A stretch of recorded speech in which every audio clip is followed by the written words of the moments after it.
I forgot water. Can I get a water? Yes, there is a water. I'll grab it for you. Hold on. Thank you. I'll stay here. I'm sorry. You should put it on my tab. Yes. Put it on my tab. You know, people say that I'm kind of hacky in a way, but you know, I say put it on my tab in the same way that I say when someone's washing their car. What do you say when you walk by, Josh, someone who's washing their car? What would you often say? There, but for the grace of God go I. Good. Very. I think that's Shakespeare, right? No. No. What I would do, I say to the person, hey, when you're done washing that car, you want to wash mine? And that is called a, what is that called? You're locked in. I'm very concerned about. Oh, good. I'm concerned because for the first time in the history of the show, Yeah. you are track 1 instead of 2. Oh my God. Well, first of all, is that like just your way of quietly saying who's in charge? I'll put him on track 2. No. Am I normally on track 2? Yes. I think I'm track 1. And I think what you're doing is, at best, you'd be lucky if it was rated as track 3. You're lucky to be track 2. Okay, I'm switching tracks. You're back to track 2. Okay, it doesn't matter. But, you know, are these real flowers? Yes, they are. They're beautiful. Yes, they're okay, lovely. I'm very sorry. I'm not going to go into one of those things. Sorry, I didn't have time to entirely clear the table of all items. I am not going to do one of those things where I talk about something in your house that cuts you off emotionally and the people can't see. But I do have one question for you. Is that a reflection of a chair over there? Have you left anything in where I said, is that the reflection of the chair? Yeah, of course. Yeah, because it's it spurred arguments. Right? Yes. So now it's like a callback. Right. Well, good morning. Good morning.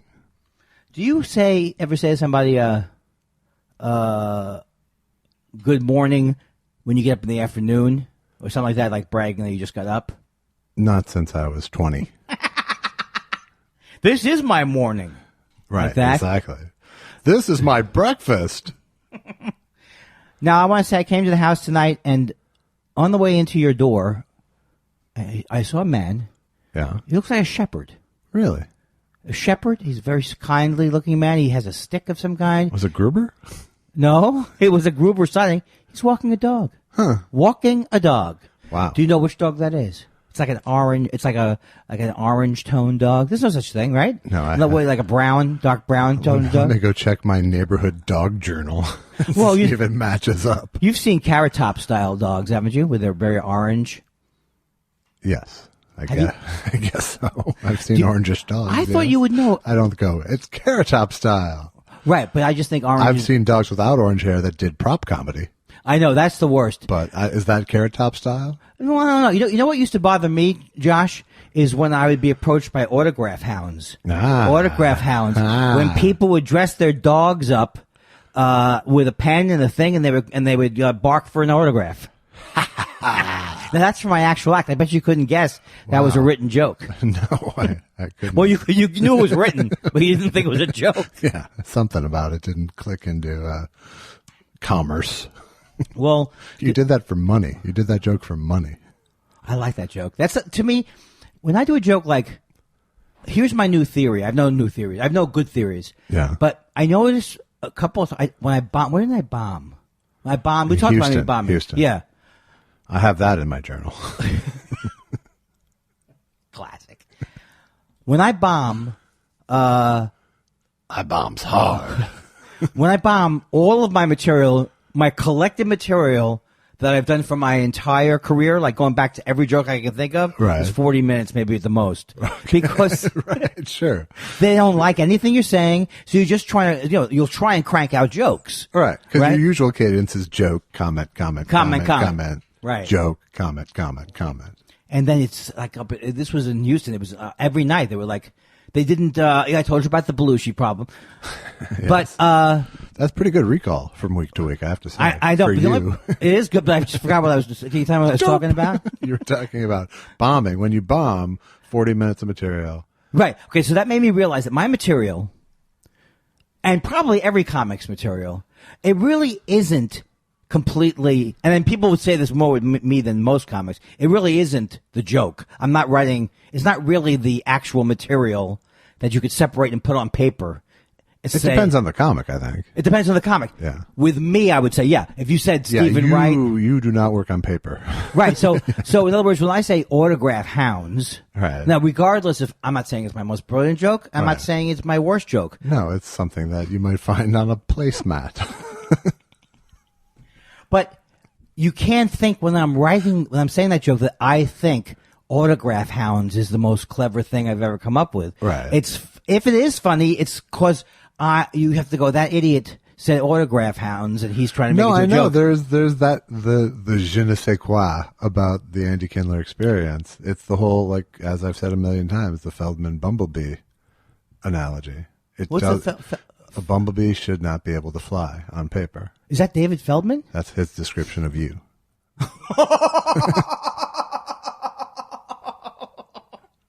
Well, that's why when I first started, everybody said they thought I would, like Judd. I know I'm not just name dropping, but I partially am. But Judd Apatow said when we started together, he said we used to have discussions amongst ourselves. That guy's never going. His feeling was I never would ever make it because I was so negative about my own act. How could anyone really believe you? I mean, honest to God. Sorry. How could they think you could make it back then, honestly? It's well. And I don't mean that to be a dick. Well, no, I know exactly what you mean. Yeah. And hence the intense pain from that one thing. Did I tell you that story in the show where I came back and I did a set at Hornblowers in Ventura, and I decided what I'm going to do is like really perform the act. So I was performing, and I killed, and I couldn't, and I hated myself. Right. And I drove back to Steve Higgins' apartment, and we popped it in, and he said, "If I didn't know who you were, I think you're a hack." And the problem was, until I went into therapy, I've never been ready for that kind of honesty. No, you've quoted that story to me. Some guy who burned you in the 80s. Yeah. 30 years later now, so. That's the thing, too. This is the thing I realize is the core of my problem is I can't let go of any grudge. Let me just say, whose sidekick is he? It's Fallon. So I won? Maybe. On the hack front, I don't know. I cannot let the past go, and I remember this is a relative thing. I have let the past go. I'm not like walking around carrying the past in a wheelbarrow. But when I think back about things, I can never get past whatever I thought was the most unpleasant experience with that person. I'm being hyperbolic. So is that true? Like whenever you see somebody, your mind immediately searches the catalog for your worst time with them? Yes, I mean, like I love Steve. What's ours? What's our worst time? No. See, it's going to be worse. I don't think about that with you. Okay, good. So it's like when the thing drops. Let me know. There must be something where there must. But we work ours all out here. Yeah, we work ours all out. Well, this is the example that my therapist says is a budding, growing, loving relationship that I couldn't have had. And look at all the people who get to share it with us. But what was I saying? Okay, here's what I've been doing in my quote act. I'll go up on stage and I'll go, look, I'm going to forget where I am. I'm not saying you need to remember the whole joke, but if you can give me any keywords from the joke, and I'm telling you that saves me, because someone will go Huckabee. Yeah. Well, have you tried the set list yet? Oh, that was a big breakthrough. The last time on the show, I said. I went home. It was so impressive. It was such an impressive. It was almost like what's the grasshopper's boss? From Kung Fu? Yeah. I don't know. Mr. Miyagi? No, that's the. No, but I was so excited about it. All I know is he's always trying to get rid of a pebble. In his shoe? No, from his hand. Oh. And also David Carradine. He's the real deal. No, actually, okay, forget that. So I went home and told Susan, Josh, exactly what you said. Josh said, I have the solution. Bring up notes. And it was such a shocker to me because I was like, it's so indicative of how I think as a person. Like, my manager said this to me. Maybe my manager doesn't even care about it. He said this to me 30 years ago. 30 years ago. I've never let it go out of my head. Right. And I've tortured myself. So when you say bring up notes, I was like, oh, I mean, he'd never say that because I'm a bad person. I forget the notes because everyone in the audience is. Now I notice about half the comics I notice have like one piece of paper next to the thing. Yeah, most. Now it's almost, if I didn't bring it, they go, where's, oh, he doesn't care? Exactly. He's not working on new material? Exactly. So, I mean, that is the underlying sort of trickery there, as it does look like you're doing new material if you have the notes there. Right. That is true. And the thing about it is there's another problem with it that goes beyond me forgetting my material. It's definitely an emotional thing. It's something like, you struggle with.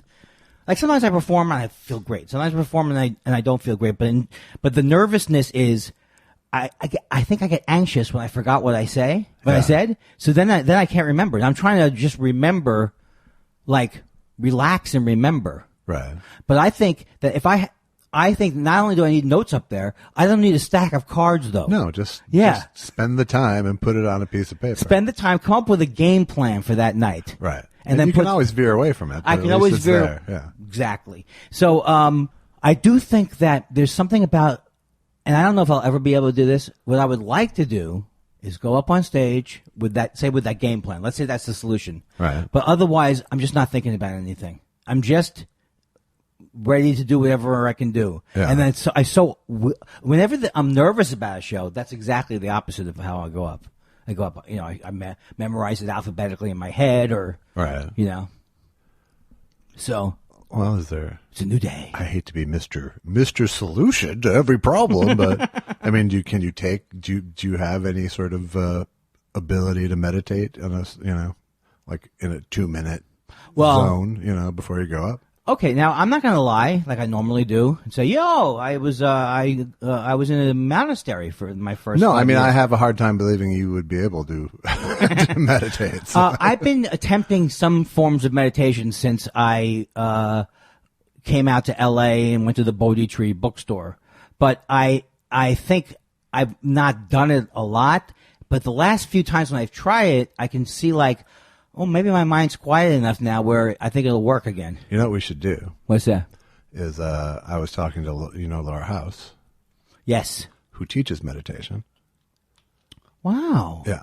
I didn't know that. So, and she's taught it to a few comedians. Are you saying there's some comedians now whose minds they're able to clear their minds? I don't know and about not think of their career. I don't know about that. But we were taught. But she filmed some stuff, and I was helping her go through some film stuff, and it needs some more stuff. So how about Laura House teaches you how to meditate on camera? How much you're paying me? We're not paying you. Oh Jesus! No, that sounds great. I'm in. All right. Now remember that I don't insist on back end, but I have to have the option of back end. That would be great. You have quite a back end. But won't that be like a? Oh, that's not nice. Now, wouldn't that be hard though to do? It's almost like stage hypnosis. I don't believe that any stage hypnotists are real. I believe they could hypnotize somebody, but I don't believe that the performance of the people in that club, 99% of them are just playing around because they want to be on stage. Well, but she's just going to teach you the skills. It's not like it'll be the optimum. Oh, yeah. She'll teach me the skills. I get it. There are things I can take away from her yes. and use in another point. Yes. Yeah. Ideally. Now, did you study with her? No. But I do. I know how to meditate. I don't, but I know right. how. I can achieve it. If we were on the road together like we were a few months ago, and I said to you, hey, I'm reading about this meditation or something, would you go, yeah, I've been doing it for 30 years, just like I've been renting cars? No, I probably wouldn't. Hello, Andy. Hello. Now, when you go to buy your life, be careful because there might be they might send you to the wrong place with the rental car, and sometimes the returns aren't at the airport; they're off the airport. You have to take a shuttle, and then you're surprised, and then you're going to be late to the plane because you didn't leave fast enough. Do you really think I would turn into a Jerry Lewis type? Do I think? Well, boy, that was a good. I'm telling you, if we could have a 4.5 minute show, yeah, that's the best thing we've ever done. Wrap it up. It was like I was listening. Yeah, I heard what you said. Yeah, this is the difference. Now, there's these guys, and I'm going to plug their podcast. By the way, do you know Jen Kirkman? I've heard of Jen Kirkman. Do you ever shout? You ever shout out to her? Sometimes just I'll randomly go, Jen Kirkman! She's my hero. She's my god. She's my muse. Wow. So, of course, you're all in on Jen Kirkman. Okay, now do you know what I was saying a second ago? No, but it was almost your fault that I don't. I stopped myself. Yes. Well, the thing about the tangent, the thing about your mind doesn't think like my mind. Like, no. So how's it going, Josh? I like pickles. You don't think that, right? No, I wander away sometimes. I can show you I'll show you the technique for really doing the Andy Kindler non-listening thing. Yeah. It's you say what you're saying. So I don't know. I was cold today, and then you immediately look off somewhere. Right. You start to worry about something. Right. And so it just keeps it on faintly in the background. You just hear words. Worse than that, you might see a face. You see a face. Space. Words, space. I know what I was going to say, though. I was up in Vancouver, and these guys, Graham Clark and Dave Shumka do this podcast called Stop Podcasting Yourself, which is outstanding. Yeah. And another time I've seen this thing, which is getting popular, where he says something, the other guy hears it, he goes back. It's unbelievable. Wow. And so I thought, you know what? Josh had mentioned to me about listening, but now I see how it works out in the world. Wow, that's good. It's like occupational therapy for you. That's good. You just said it's like occupational therapy for you. That's good. That's not quite what listening, if I did that Andy? for a half hour? That's not quite listening. They take me Disney, Andy. How long if I came in and I did the imitation thing like that, would you... Well, you get tired of it quick, but how long before you would have me ejected? Inside of 5 minutes. I just saw Lucky's head. Look, Lucky could look like a kitty sometimes. Yes. Glass reflects, Andy. No, Lucky's in the house. I'm in love with Lucky, and I don't have anything to say to Clyde. No, Clyde didn't even come down tonight. It's just something rude about Clyde now. It's a little rude, yeah. Who is he? What is he, better than me? What is he, man? Instead of a man's best friend, what is he, my friend, my pet frenemy? You're going to need this material separately to sweeten the show that's not going well. Exactly. Save that one for Patreon. Why don't we do a show with an inappropriate laugh track? I know this has been done before anyway. Well, whenever we laugh, I think that's it. That's now. Has anybody complained about our laughing at each other? Because I know I would not laugh at my own material on stage. Right. But I laugh here, and sometimes I go, ha ha, I'm laughing out of being uncomfortable or whatever. No. Has there been a big groundswell against it? Not at all. No, I think they listen to see when if we laugh at each other. Oh, well, you didn't have to go that far in explaining it. But I was in Vancouver at the JFL Northwest, and more people, Thought Spiral fans. Hey, loving Thought Spiral fans. Loving to hear that. You know what they say? What did they say? Don't go, I love your podcast. Wow. Things like that. Nice. Big fan of the podcast. Nice. Can't hear enough of that. And so that made me I did a joke that I was very proud of working. I did this joke, and I was like, wow, this would never have been possible without podcasts. I just got up there and said, the next guy has a podcast, so I love Graham Clark. But, and I've discovered that people who like podcasts, they are people who can't go to the post office. They don't enjoy that at all. Horrible memories of it. They're people who enjoy getting their food delivered to their house. Come on, it works. Their food delivered to their house uncooked, that they spend hours cooking, and then they also like their website square. And big laughs, gales of laugh. Why were you doing the snoring thing during that? Because you were workshopping that bit here on the show. I did it I told you I did it in a room. I probably did it in a room. Here's how you workshop a... No, I'm saying you've previously workshopped that bit, and now you're recounting the story of you telling it on stage. I didn't know that was the cue for you've said it already.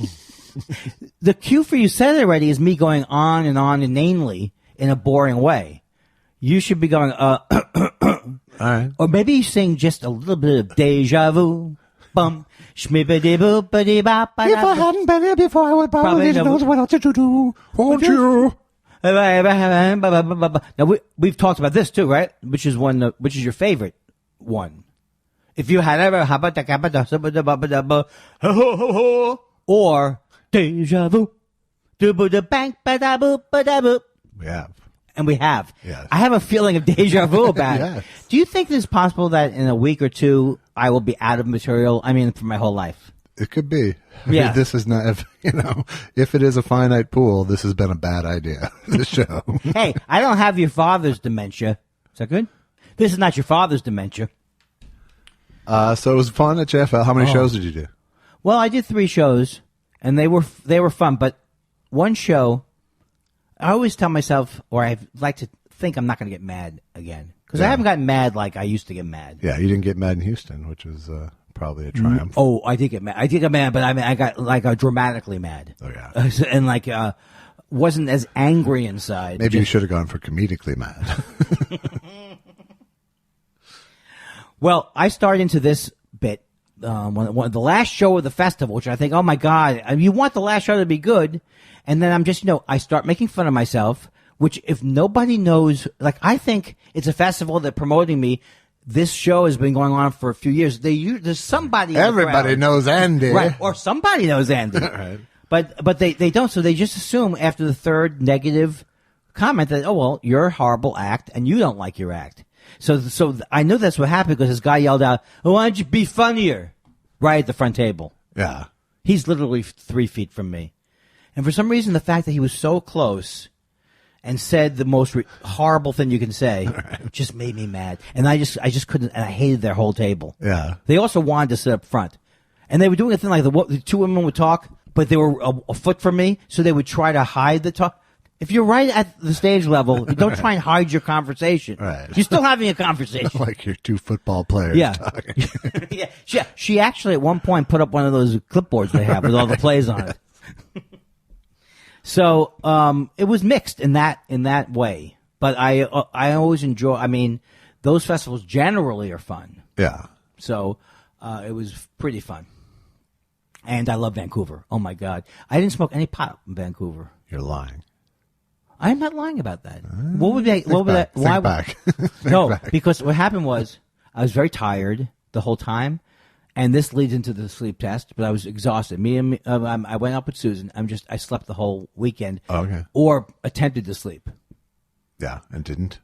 Well, I found out that from the results of my sleep test today, the doctor says I do the apnea thing where you stop breathing like 63 times an hour. Wow. So I've got it. Right? Right. So I'm going to have a CPAP machine. Okay. Which is, have I done this joke? It's different than a CPAC machine. CPAC machine, you hook up these hoses and then you round up all the Jews. Something like that. Come on. You do blah, blah, blah, you throw out the Muslims. You know what I'm saying? Write these jokes for me. CPAP forces air up your nose. CPAC. Where CPAC forces bad ideas down your throat. I'll use that. Okay. I will use that. But sometimes you can come up with 1 million of those jokes very quickly. Well, and they're going to, or just the one perfect. No. So now I leave the doctor's office, and they're going to contact me. Okay, with your CPAP and with your CPAP salesman number. No, I think it's a separate organization. Now I have Screen Actors Guild after insurance. I think they're going to cover the whole shaboom. Well, absolutely. But I want something sexy. I want something that's going to enhance my sex life. Sure. Well, you getting sleep might do it. And they say the thing that's good about using a CPAP machine is you will know quickly. Yeah. They say everyone I've talked to who uses one said it was life changing for them. Wow. I don't want to out them, but they're people you know. I have a memory of someone who said it didn't work, but mostly that's what I'm hearing too. Yeah. He says sometimes it doesn't work. My doctor said that. Right. It doesn't work for some people. But it's the number one thing to try. And then did you try it at the sleep test for time? The second sleep test, I had it on the whole time because they were trying to see how to make it work. So you were able to sleep with it on. But they said I slept better, but I still wasn't sleeping that well because they do suspect that having me go to sleep at 10 in the morning, at 1 in the afternoon, 8:30 at night. They said in bed by 8:30, lights out by 9. Right.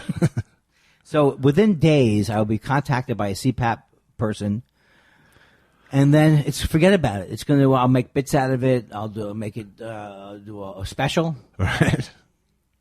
And hopefully I won't be falling down. I think the falling down is from not having, I think if you don't sleep for 60 years or something like that. Yeah. It gets to you. It starts to mount. Yeah. Well, I think I'm crossing my fingers. Me too.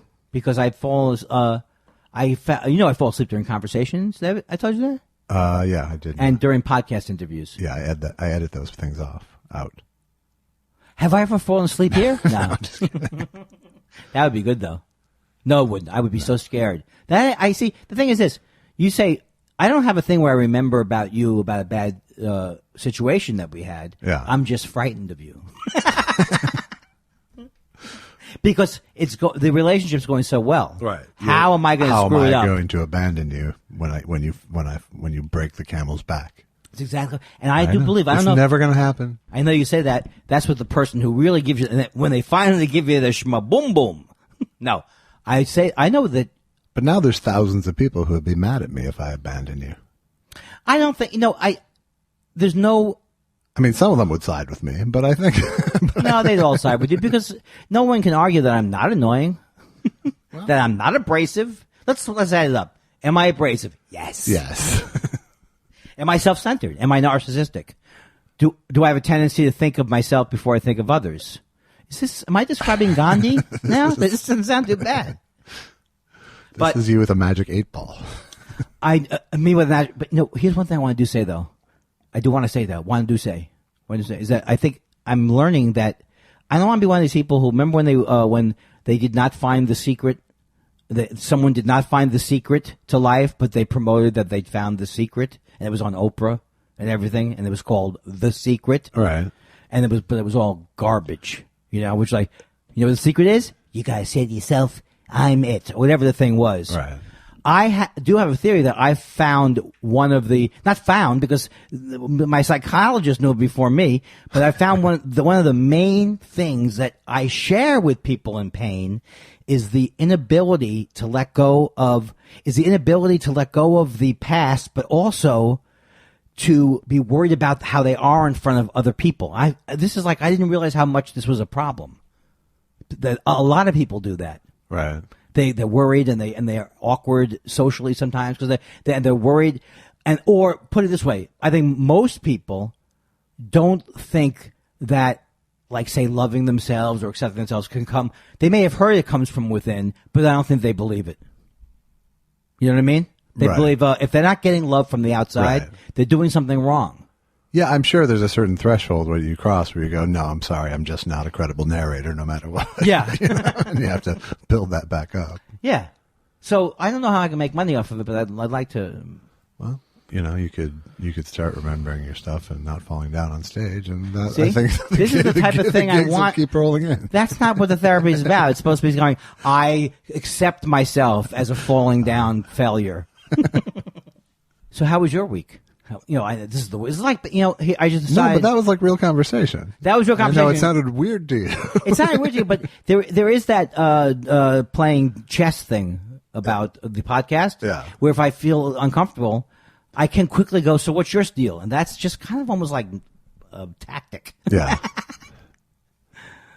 Let's go to Josh now. And Josh is Elvis Weinstein's world. Let's see. And there's too much pressure. I come in here because I dominate the conversations, because I don't have a good sense of how to socialize. I come in here, I start telling you, oh, how did my sleep test go? Let me tell you about it. Well, you're trying to have a regular conversation.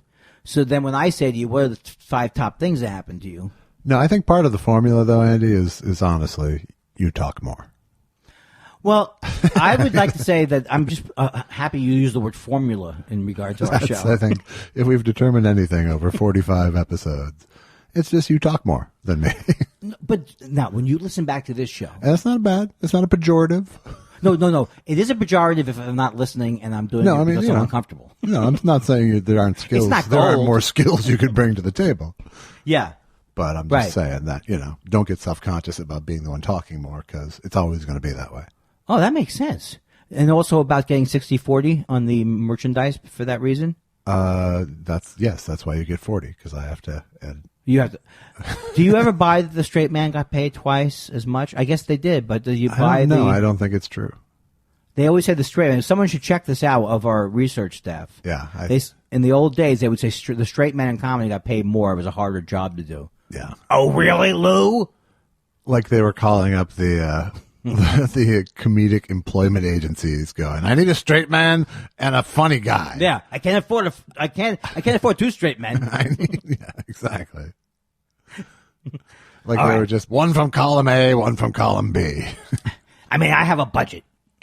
Lou? Okay, Lou. How's that, Lou? Although I have to say, Bud Abbott was a great straight man in many ways. Sure, but I bet they were most favored nations.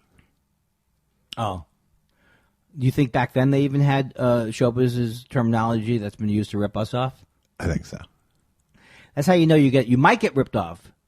They always favored nations. Then you find out, oh, really? Someone flew in their wife and their whole family, and they're staying at the Ritz. Right. Well, they're a continent.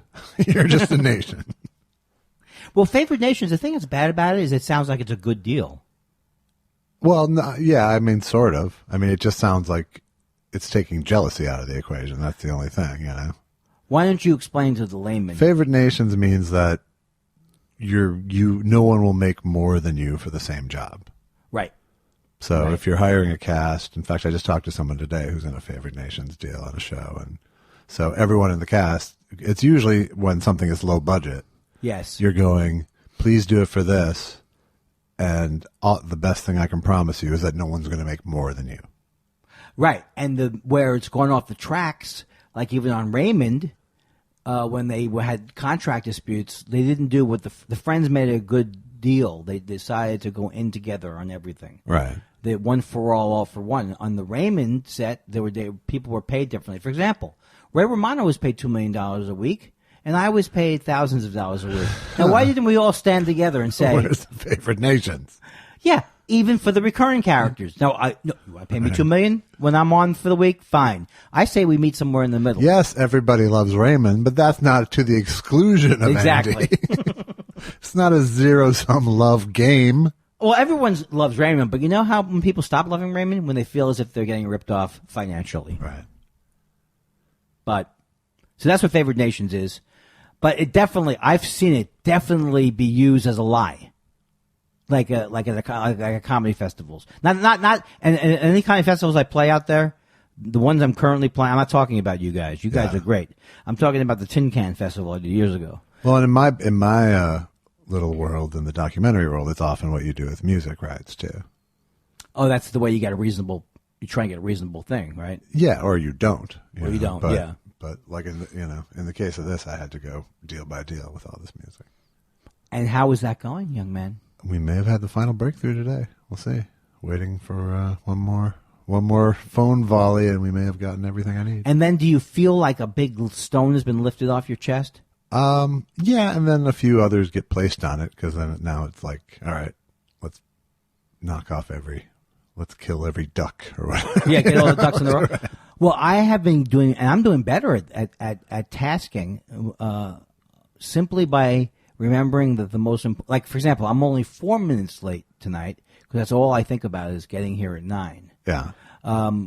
And then I get to therapy on time. And I arrange my day by what I have to do, and I'm getting better at it. And the other thing I found out, which could be good for OCD people, may not be good, is if you just start, while you're watching TV, you just start organizing a small area. You just do busy work type stuff.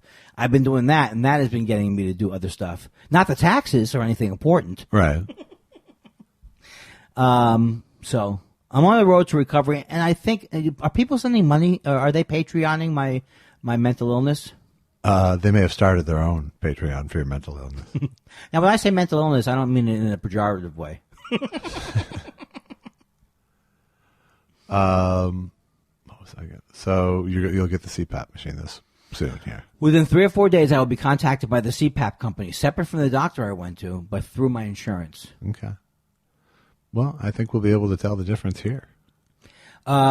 Absolutely. Look, if this stuff doesn't pay off by me being tolerable, I'm giving people the idea that I'm intolerable in some way. But you know what that is? That's what I think of myself. Right. And so when I say that, I want you to go, come on, Andy, you're okay. Never work. It has to come from in here. Yeah, no. Has to come. I know. That's why I don't do it. Yeah. So, the thing is, you can hear those things your whole life, and you would just hear it as a bromide. Is that right word? I don't know if that's the right word. It's an old word, but yeah. Have you followed me in Grover Norquist? It's been two of the most fabulous days of my life, except my inability to come up with adjectives to describe him in a negative way. Yeah. I peeked in on you and Grover Norquist because Alex of Showbiz Productions hit you to it? Hit me to that it was happening. I woke up to a text about it the other day. The thing that's been so great about this, and believe me, I am riding not Occam's razor, but danger's razor. There's always a chance when I get into these, what some people call foolhardy, sometimes they're fun, right, that I'm going to push it one thing, and all of a sudden it's a Ricky Gervais situation. Right, but the difference is, and this is why I endorse it, is that Grover Norquist has no fans. Yeah. In other words, Ricky Gervais is a talented man, but he has no fans. Right, he has no fans. But the thing that's been particularly enjoyable about it is that here's a guy who I've been hating for my whole life to watch on shows like Crossfire. No, I'm sure to get someone like that actually personally engaged with you, and so you can just spew hatred at him with no downside. Absolutely no. See, that to me is a good use of negative Twitter. Yes. But I'm telling you, I think I start to get high from the thing. And I go, oh, let me see who else. I like my mind, my bad boy mind goes, who else do I not like? Or is it... No, it's a narrow pocket, and Grover Norquist is sort of the prime example. So good. And the thing about it, though, what I didn't expect from him is the lying and the things like that Hitler was like a liberal. The people arguing Hitler was a liberal. He was a socialist. They don't say liberal, but they say he was into gun control. I never had heard that gun control thing before. Had you? Yeah. As he starts talking.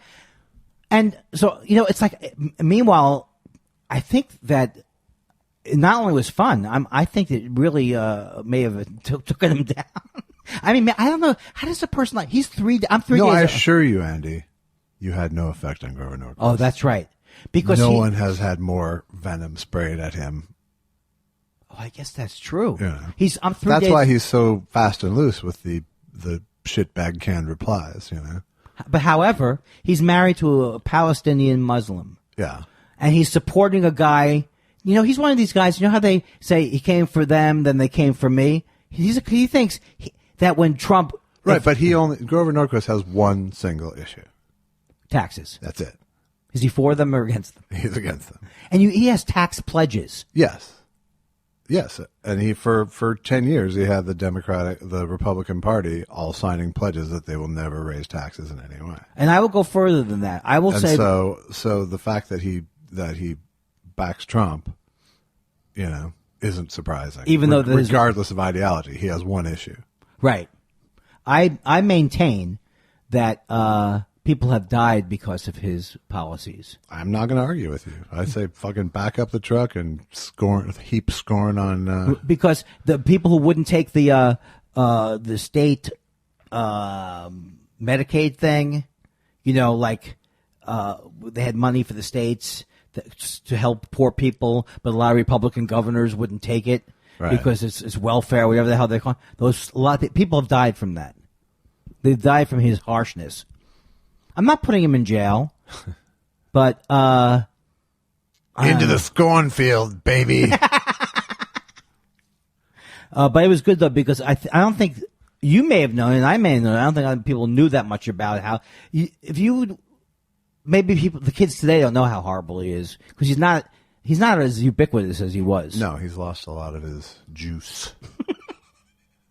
I'm 3 days older than him. We're the exact same age. So I just start to think about this thing like someone my age, he went to Harvard. And I'm starting to think this Harvard, and for selfish reasons, I'm starting to think this Harvard is overrated. I guess if you're evil, you can go anywhere and come out evil.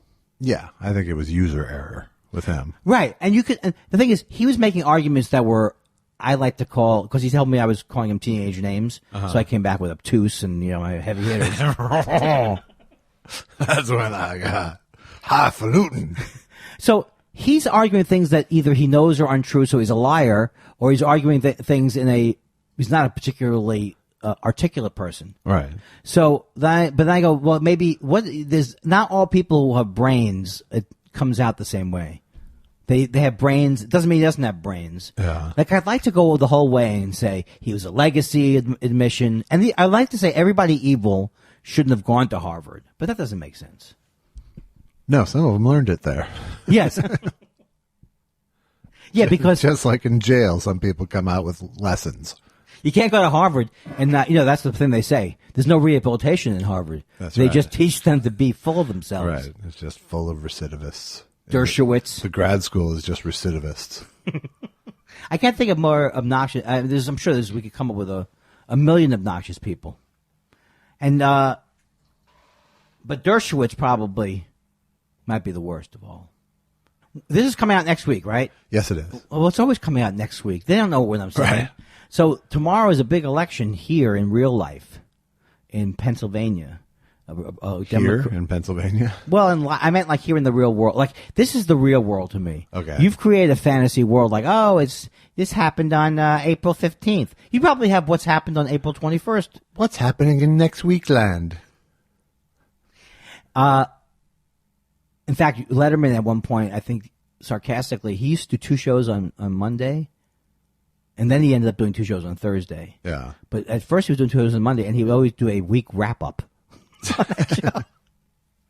So I forgot where it was. I apologize to you. Oh, so this election is in Pennsylvania. Right. And this guy could lose. This guy could lose in a state that in a area that Trump won by 22 points. It's like I'm getting into that thing like where you're pushing over something that's going to fall, and I just think it's going. He's going. Stormy Daniels. This, that. It's over. Right. And what's the negative side? What's the downside? Is that evil prevails sometimes? What's the counter argument? I don't know. I mean, it seems like it's not heading in the right direction in terms of all the things he could have done illegally. Right. And here's the thing. Whether or not it's going to matter, I don't know. The only thing we can be certain of is voting, So the elections are in that regard important to me, because it goes, when people start seeing you can flip districts by voting. Yes. They'll get the message. It'll be encouraging, Well, I also think it makes life simpler. Like, to me. But nothing's going to happen until Congress gets flipped. It's the Republicans have made it clear that they're going to flip. They're going to flip on their backs and pee on themselves for Trump. What is that? Now, is that an expression, or you just came up with that? It's a sign of dog submission. Oh, you see, I wish I had a dog so I could do things like Chris Gaffney sings a song. You have to lift up your leg if you want to be a big dog. I don't understand what he's saying. I guess you have to lift your leg a little bit higher. Now, was that like a male-female dog thing? Yeah, the male dogs will lift their leg. Yeah, you got to lift up your leg if you want to be the big dog. All right, I never am good in remembering, but someone remember that song. It's a dog dick joke. Now, alpha male, does that come from, did they get these from pets first? Not pets. Pets. But wolf. Animals. Wolf pets. What am I saying, pets? Which came first, pets or the actual animals? They got it from wolves? Yes. Well, why did they say alpha? That makes me think of like alpha. Because a wolf pack has an alpha male. Yeah, but alpha sounds space age to me. Well, it's Greek. Okay, here's the two. Let me tell you something. Here's the two Greek. The two Josh Elvis Weinsteins. The one Josh Elvis Weinstein is, I don't know. Do you really expect me to know everything in the world? It's ridiculous. The other Josh Elvis Weinstein is like, it's Greek, idiot. It's Greek. Pick up a book much. So, they're the Greek letters? Is alpha the first letter of the Greek alphabet? I'm going to go yes on that. Yeah, but then what is that? I don't know. I don't want to be too certain now. And then what's the other one called? Beta? No, what's the other? Yeah, well, that's what all the bots online are. Fucking beta. Oh, I thought we were like, what's the other word they use for Cuck. Cuck. Same thing. But in the dog world, because I know this from my sister and her son. She has an adopted son, and they had 2 dogs, and it got to the point where the dogs had to be. One dog couldn't be. They had to be given away, or whatever they did to them, because they would every time they would be together, they would try and kill each other, and there was no way to separate them. Yeah. And I guess that happens sometimes. Yeah, it does. There are some pure alpha dogs. Yeah. So and if you are, that's the thing is, if you're a dog owner, you have to become the alpha dog. Oh. But here's the other thing. The adopted son. Why do I say he's adopted? He's a son. I don't know why I said that. I sound like a Jew. Well, technically, he lived in one apartment. She lived in the other apartment. So the only time they interacted with the dogs was when they see each other. So there was. Are you saying that you could? So they were each protecting their own turf, basically. But are you saying that if you had an alpha owner, that they could even solve that problem? Because the vet said there's sometimes you cannot. It's an unsolvable problem. Those dogs will go after each other. Yeah, I'm sure it is. But they didn't live. They didn't live in the same house. No. That's a different situation. Yeah. Wow. But now, when you go online, they say, okay, so in the wolf, there's alpha wolves, and there's one in a pack. Okay. In every wolf pack? Yes. Well, how do you do that? And you guess who wouldn't be the one? Me. I think it's safe to say you will not rise to Wolfpack alphadom. I mean, don't you have to be the strongest of the group? Presumably, or at least convince the others you are. Well, I can do stuff like that. I can be like bullshit. Yeah. Yes, you can. Don't start with me. I wouldn't start with me if I were you. That is so fascinating. Now, do some people, like alt-right people, use what happens with wolf packs to then say, and that's the way life should be? People should be in charge, and Yeah, well, I don't think they're talking about I think they've already taken the metaphor into the world and dropped the metaphor part, just made it their reality. Have you ever seen one of those documentaries about wolves?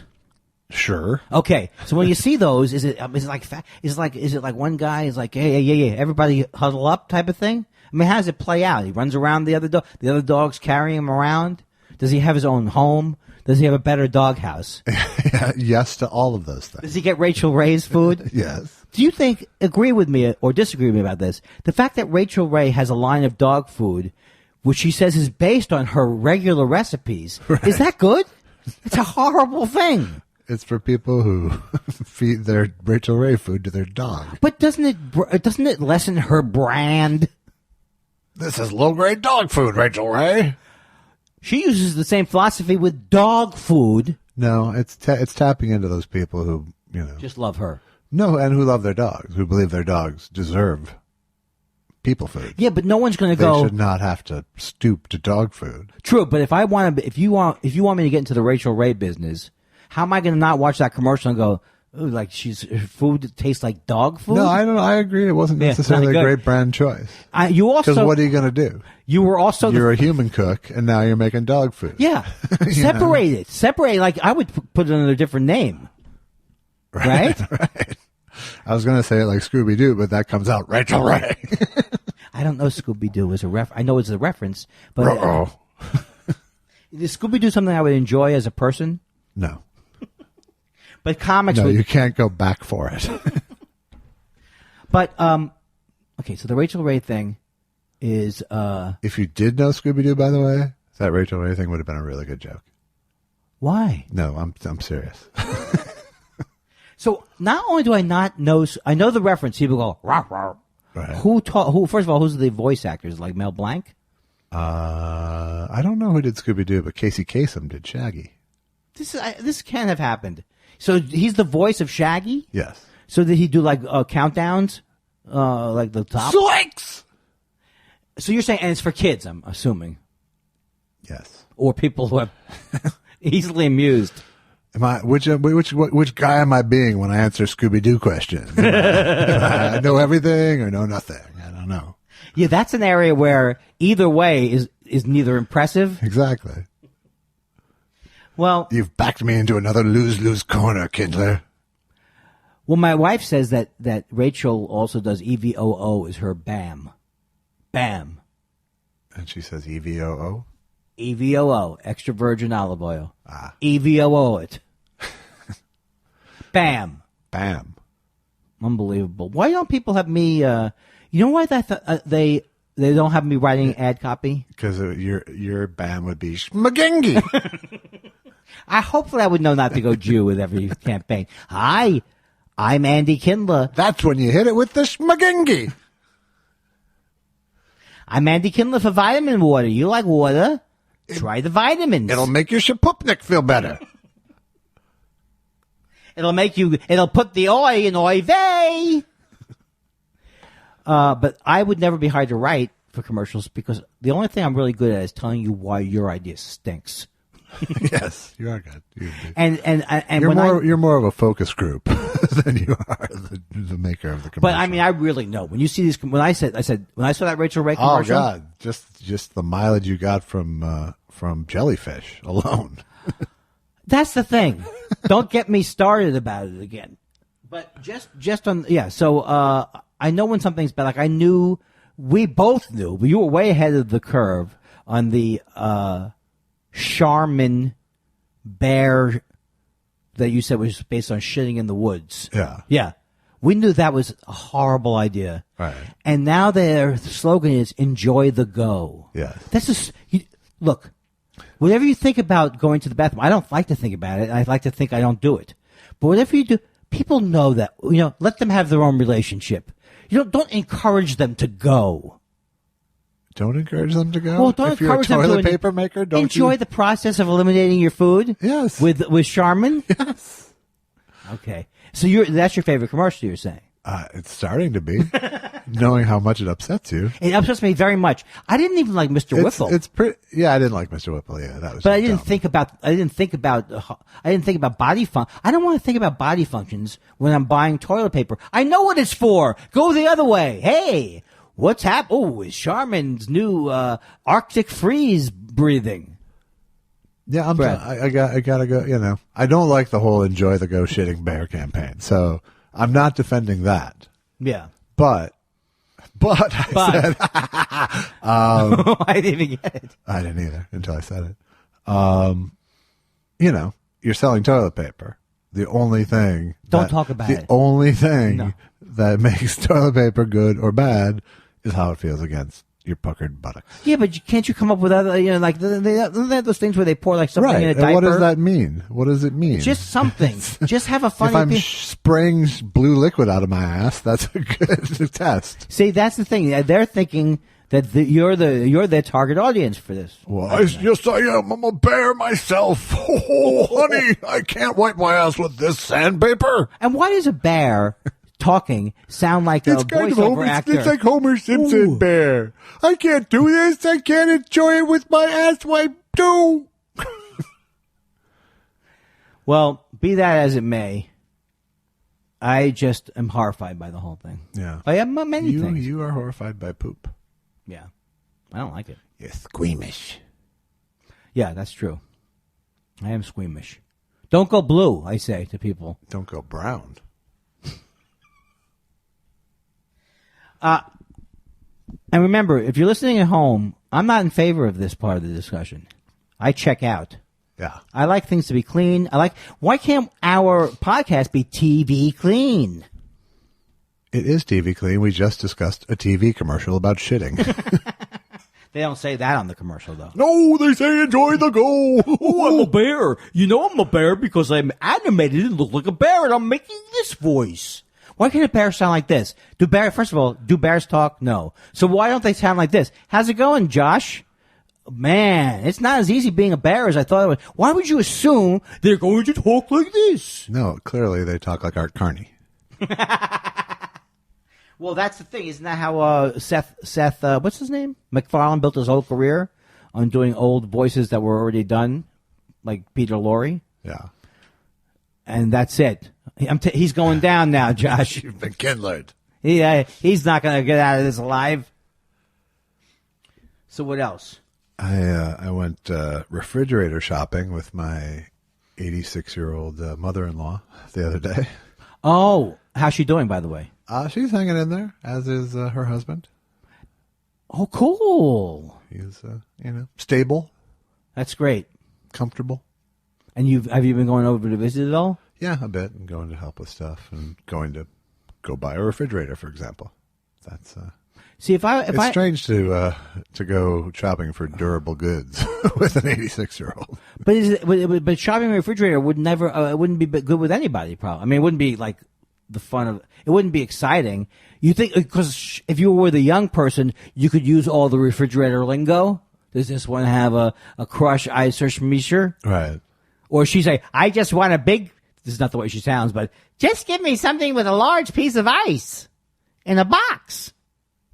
Is she not that old? She's not that old, right? Well, she's 86. Yeah, but she remembers. She doesn't think about like say, oh, when I was young, there was no light bulbs. That's not what she's doing. Well, I mean, she grew up in the 30s in Dublin in a house with like 9 kids and in a row house like you'd expect 19th like when you think about like yes fucking Dublin in the 30s. And it's before that's where she lived. Before World War II. And I don't know, was World War II bombed? I mean, was Dublin bombed like England was bombed? Or they just left it alone or something? Who knows? I don't know how bad they were hit. But I think it's amazing that so you think about a woman who's 86 in Dublin, and then you think about like I can still remember rotary phones. It's like to me it's like the pulse tone phones are I remember that invention almost as much as I remember cell phones. Yeah. Now, I think every generation probably does the same thing. As everything's moving so fast. Were there any problems that you encountered? Did you learn anything about her as a human being from the shopping? Nothing you want to say that everyone would hear. Not a very good question. But no, but I mean, you know how like you might learn. I don't want anything that keeps milk cold because I don't like milk. Something like that. No, I learned that she's much like her daughter. She's highly impatient. I didn't know which that. was fine. She wasn't into shopping. So. We've never heard that Allison was very impatient. Oh, now I need more information so that when I see her, I got a little ammunition. Go try to teach my wife a computer thing sometime. And you'll see. She's just Stop pressing the button. Stop pressing the button. Just wait. Just wait. Well, you don't see. The thing is, I'm trying to get to the point where shopping for refrigerators should be as pleasurable as. Well, no, because you don't like to return clothes. There's certain tasks you don't like doing, so you don't love going out to get the refrigerator. No, it's not fun for me, but I was happy to help her. But it was a long wait for a salesperson, very long wait. Why? At which time we were engaged by the Dyson vacuum guy for like 15, 20 minutes. How did he engage you? I would think you'd walk right past Trying to charm the old lady. And she was buying it? Oh, God, yes. She's Irish. So she almost walked out of there with a Dyson? No, but she did talk about her Dyson that she already had with him. Oh, well, that's right. They had something in common. Yes. Is a Dyson a good... and he was like, you're on. He was interviewing her. Okay. I think because he was bored as shit, mostly, because people weren't visiting the little Dyson display. So this is part of a superstore This was at Best Buy, yes. Oh, okay. Best Buy is my only store that reminds me of the old, like the Good Guys and the Stereos. So really, the only option really was ice maker or not. She didn't want an ice maker because they just break. Well, how about the ice maker? I worry about because how do you get the filtered water in there? And if you get the filtered water in there, aren't you going to not change that filter? Thank you. I rest my case. It comes with a filter. Yeah, but then that has to be replaced. Yeah. How good is that filter? I don't care. Do you have an ice maker? It's out of commission. I took it offline. What a great advertisement. I took it offline years ago. Well, you weren't trying to push her into an ice crusher, were you? Well, her dying husband, wanted an ice maker. Oh, that's a nice thought. So, that's a nice thought. Look. So I took the tack of, here's the thing. Yes, your old ice maker broke, but, you don't not buy a car because the starter broke on your old one. You don't not get a car without a starter. That's a very, very wise thing, because for a long time I was a person. Also, I went, you're going to get a 3-year warranty, and you're 86. You threw her out? Huh? You threw her out at the end of it? No, she's not 86th. Oh, I'm sorry. That was a pretty good joke. That was pretty good. When all the other jokes were not. Yeah. So, you talked her into it. Yeah. I mean, which was the right thing to do. But what I was going to say was like, when I was younger, my first car that I owned was a Ford Country Squire station wagon, and the back window was a power window, and it never worked, and I never fixed it because I couldn't afford to fix it at that point. Right. So for the next 10 years, I wanted like a roll down window. My theory was anything that was electronic was going to break. Right. So I want the roll down window. Right. I had to let that go eventually. Eventually. You have to. You have to. Because you can't, it's hard to find a car with a crank. But also, the crank could break, stupid. Yes, it could. Yeah, but I do have, and I also use to sell stereo equipment. So I do know that, for example, I'm not wrong that an auto reverse cassette deck, when the machine makes this sound, at one point the auto reverse part might break down. Yes. So you steered people away from the auto I reverse? did. Yeah. I did. I also didn't do what salesmen are supposed to do. I didn't do any bait and switch things. No.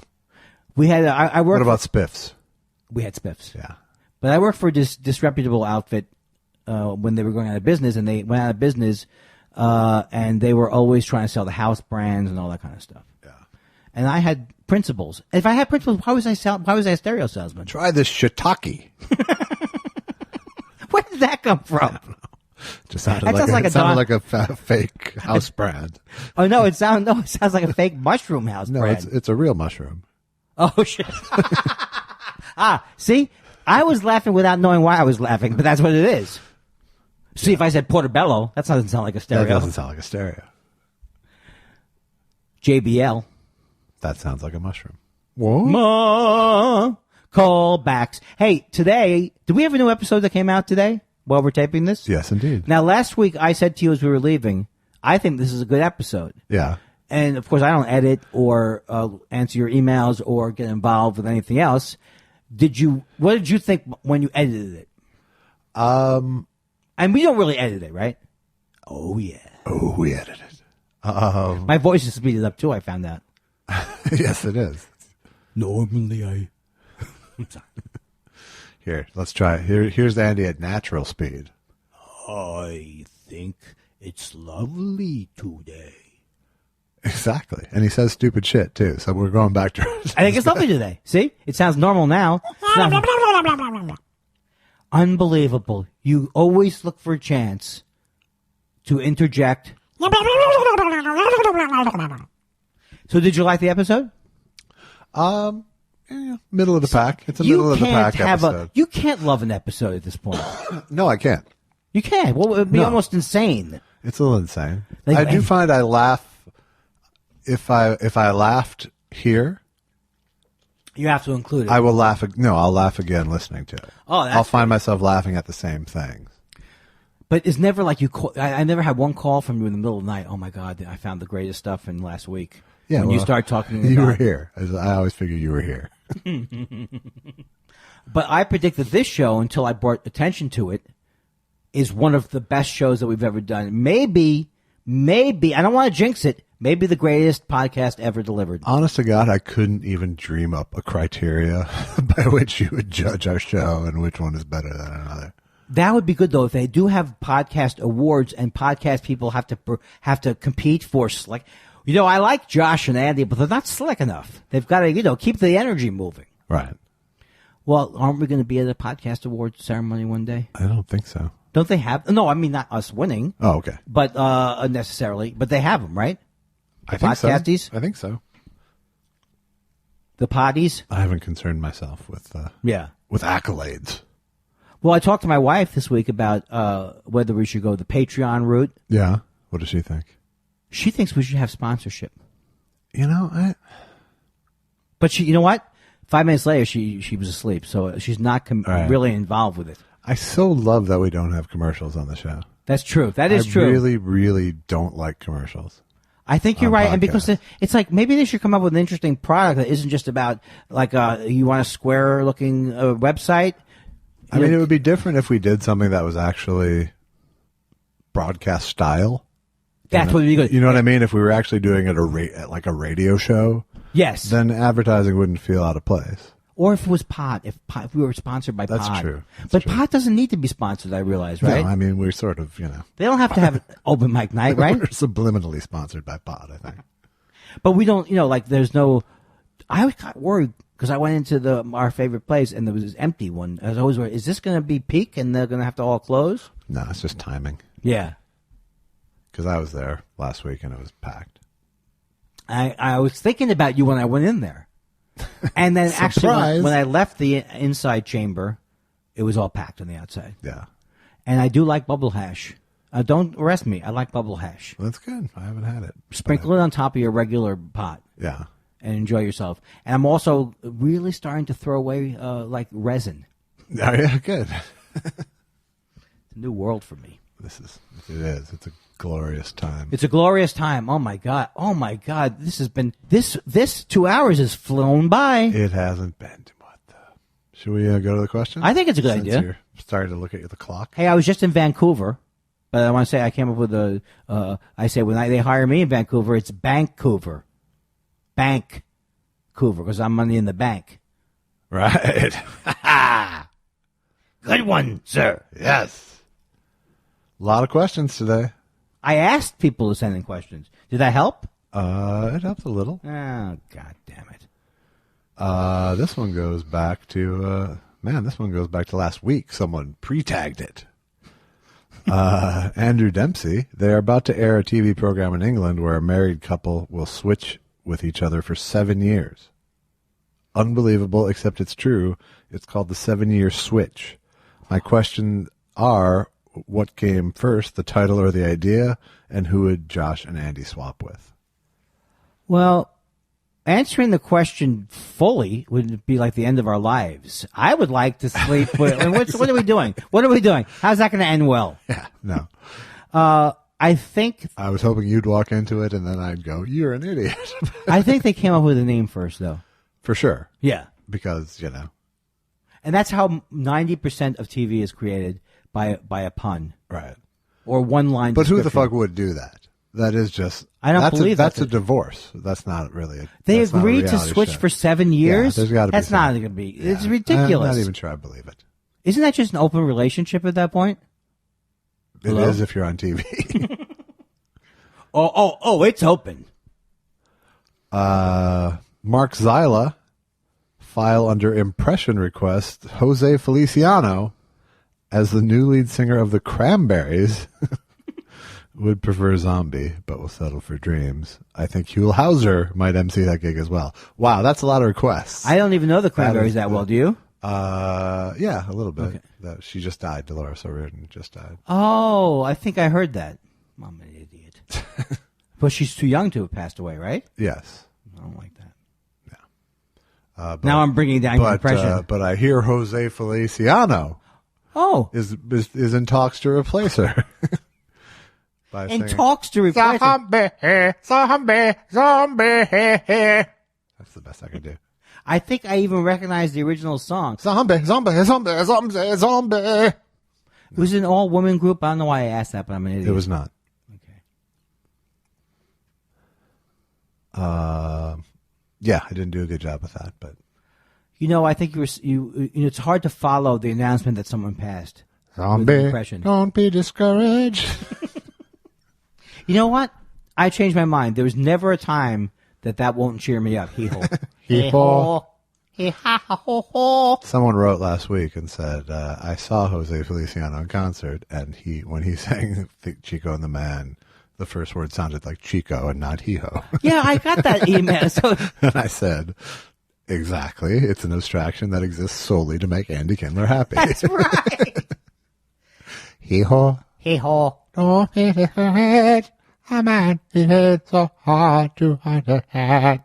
Hee-haw. And I'll also say this. When you probably first did it for me, because I love it, I'll take it any time of day, I think you went more towards hee-ho the more I enjoyed it. Yes, absolutely. No, it was completely tailored for you. Hey-ho. See? That's the way he sings. And the man they say, say. That's not the words, right? Hee-ho for you is like pogo for me. I laughed now. That's the first time I was able to laugh like a normal person would laugh at someone falling off a pogo stick. He fell off a pogo stick.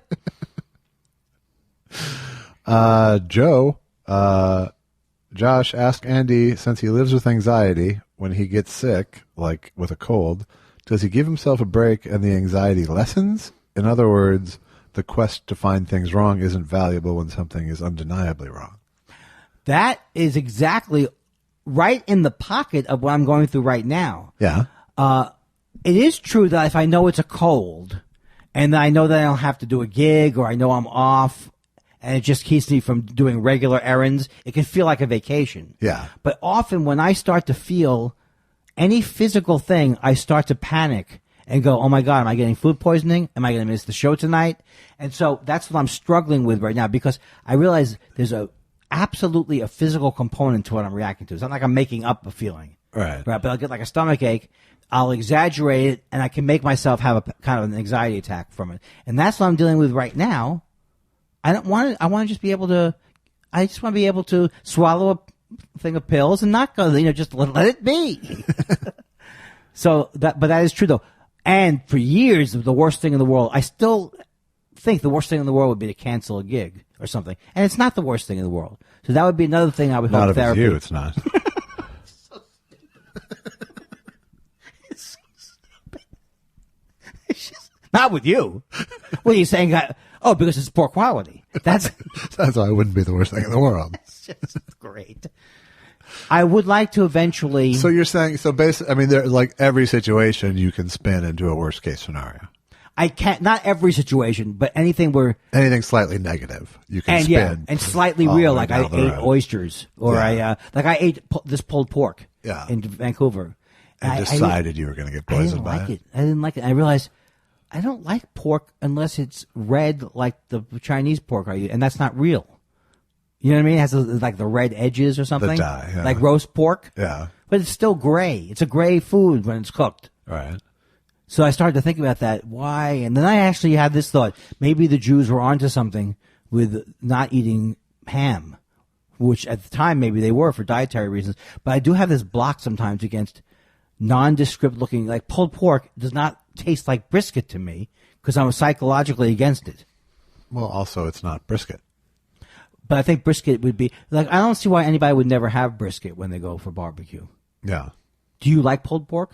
When properly. When properly done. Yeah.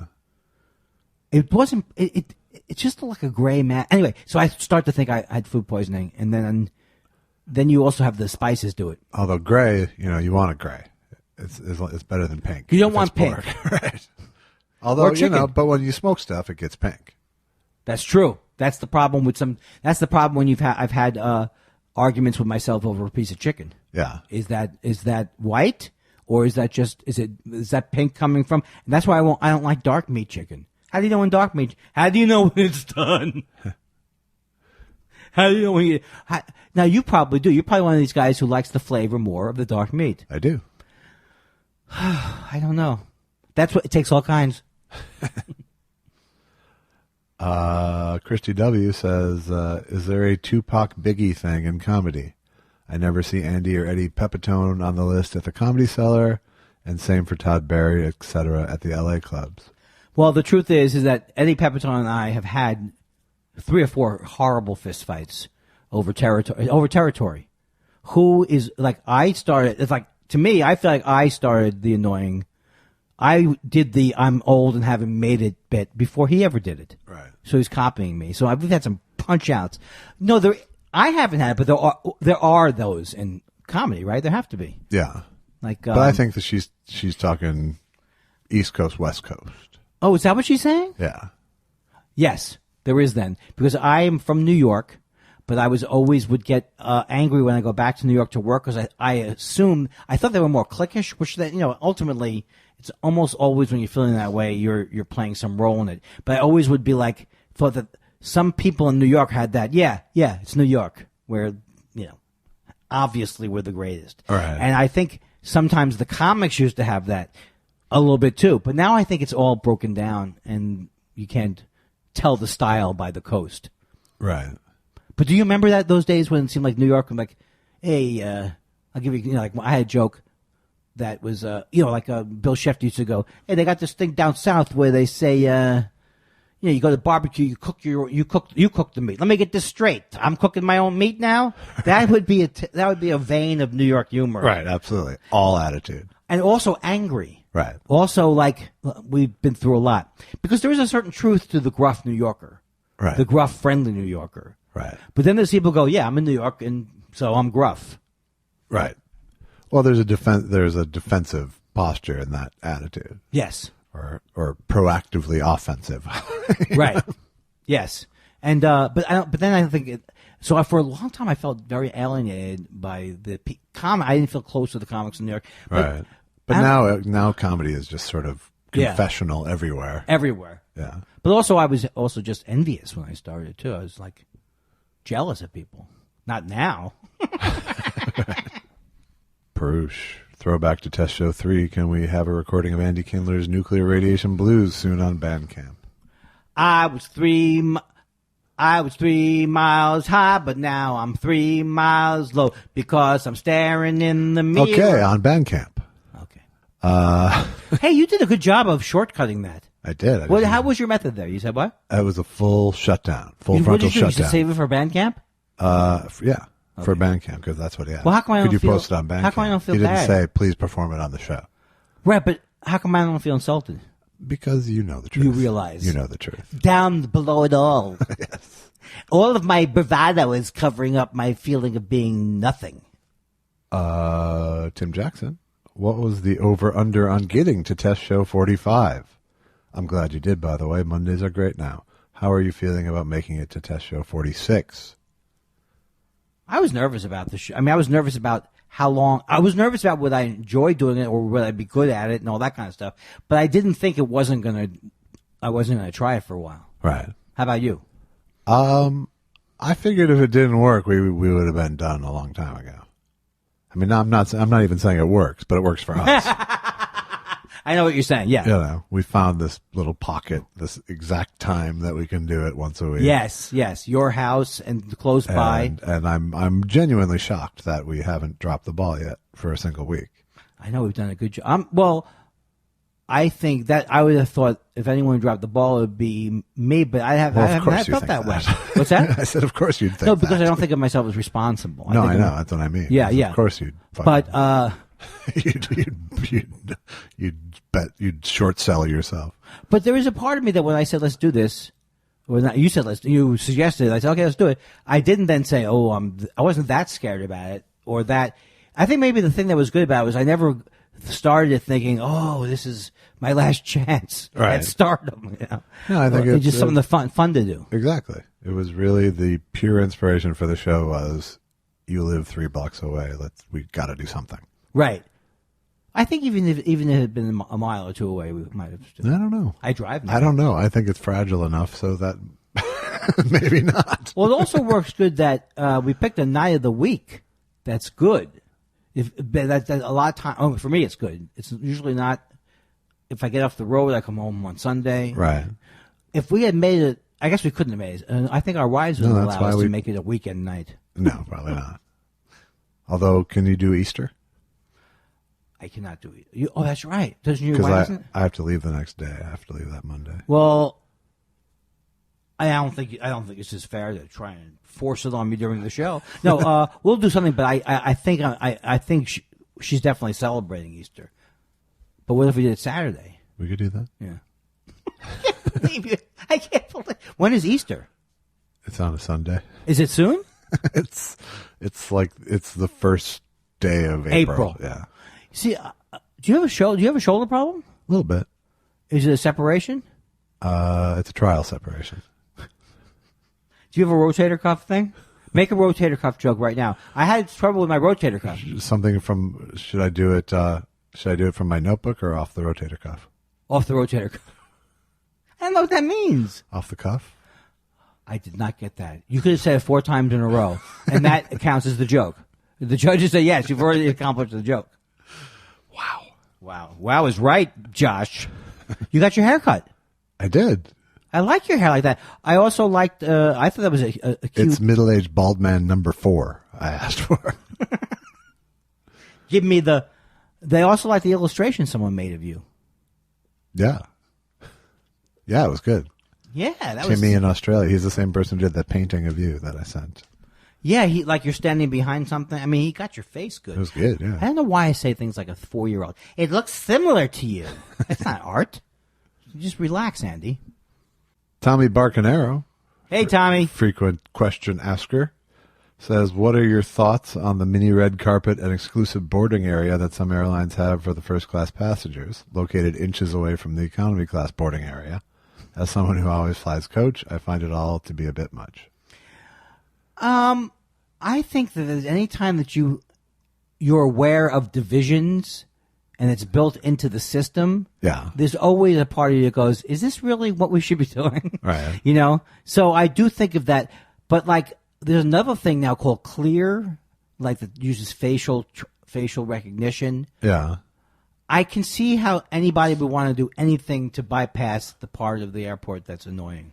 Right. Like TSA pre-screen. Yes. And I want to get one of those global entry deals. Yeah. Do you have that? No. But I do see, I also think it points to the more those type of things are happening, the more you start to see the division between rich and poor in the world. You know, like it's like the Emirates Airlines. Yeah. That Jennifer Aniston. Right. It's like, yeah.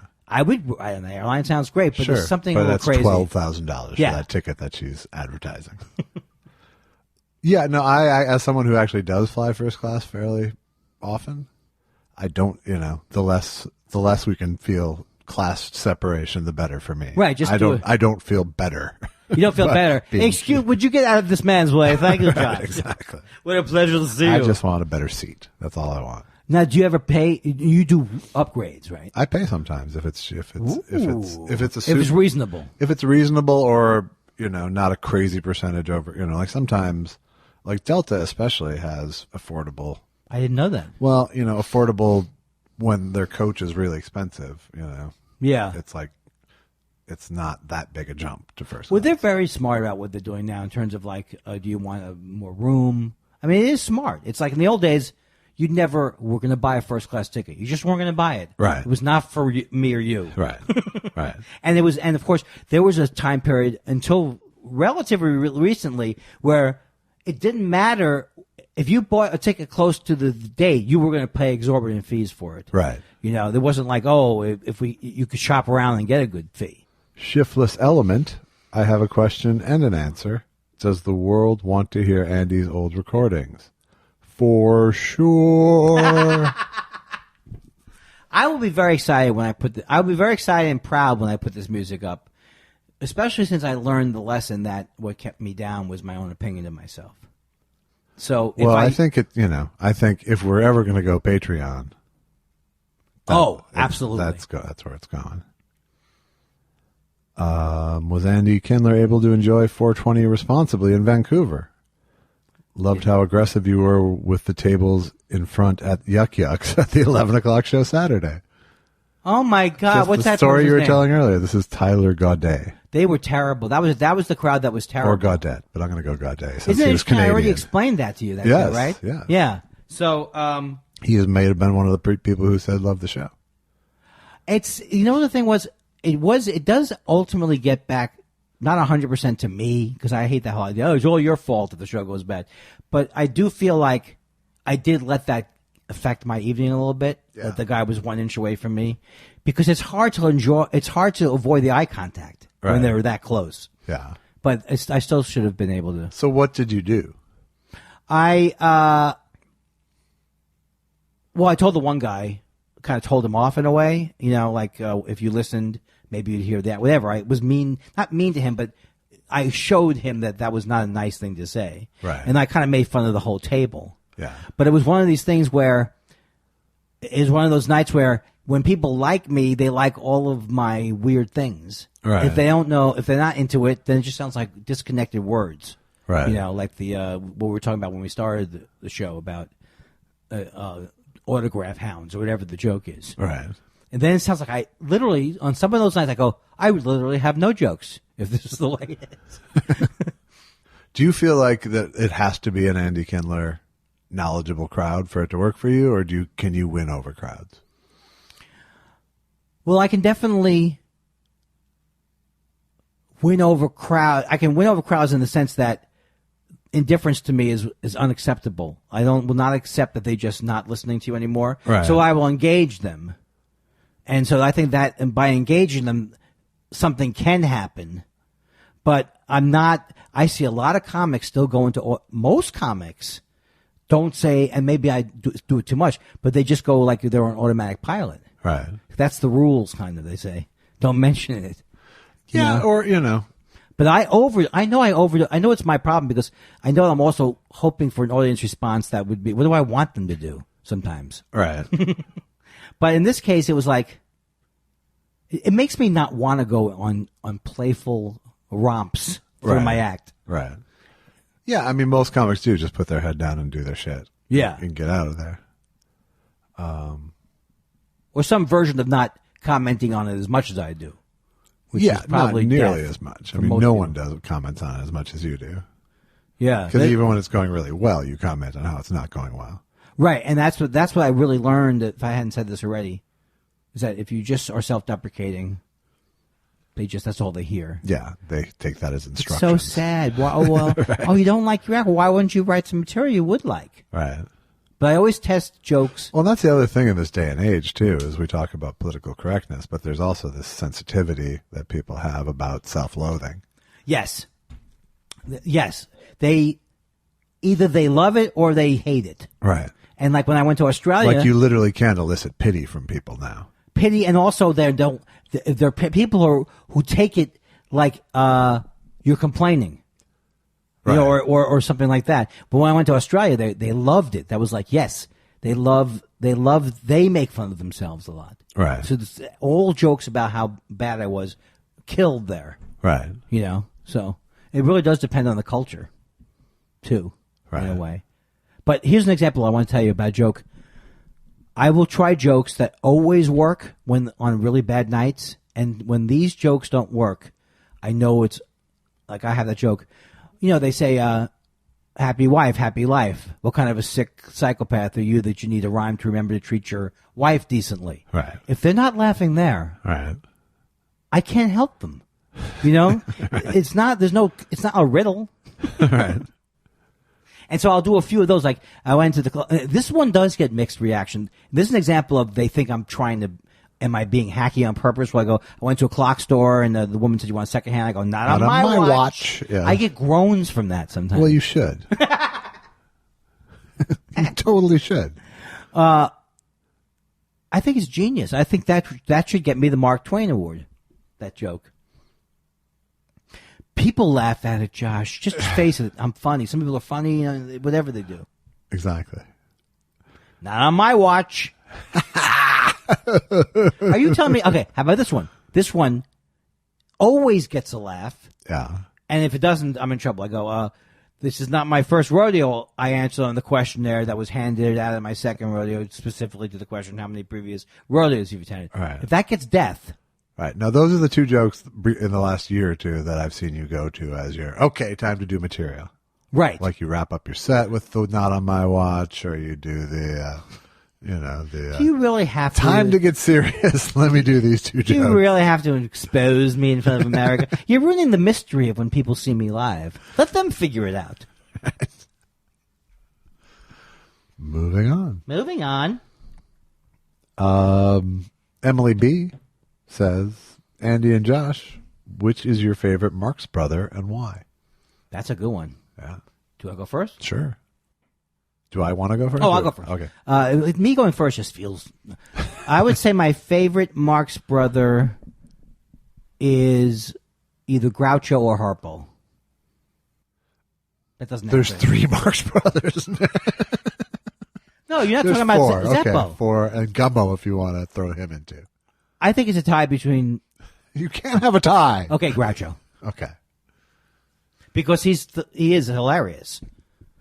But they're all funny. They're all funny. Chico's funny too. I like Chico because he was an actual derelict. And what I mean, as a person, Yeah, he had a huge gambling problem. I love that. So I love that his character was just really a reflection of who he really was. Like a con man. Yeah. Was he a nice guy, or you don't know, or he was a troubled guy? I think people loved him. And Yeah. I think people loaned him lots of money over the years. But I also wonder about that. Was Groucho a nice guy? Was Harpo, were they nice guys? Or you I think must have Harpo especially was. Harpo was beloved. I love, and so that it's hard for me to choose between Groucho and Harpo. I mean, Harpo was an Algonquin Roundtable member and was friends with all those people. What is that? Is that a real? That was a real thing. Is that a New York club? The Algonquin? At the Algonquin Hotel. Yeah. And were they comics and writers? They were writers mostly. There was a movie made about it, I think, right? The 10-year lunch, I think. Yeah. So how many of them were there at these that we get together? There was probably. I can't name all of them, but like Dorothy Parker and Right. And there is no there. George S. Kaufman and Harpo and Alexander. Can't think of his last name. And when they got together, but it was New York literary, right? Both playwrights, columnists, and yeah, they get together and they'd outwit each other at a specific place. Yeah, in the restaurant at the Algonquin Hotel. And where was that? Down Midtown or something? Or? I believe so. Yeah, and that's not all around. It's still there. Yeah. You know where my friends and I used to hang out at in New York? At the Manhattan Project.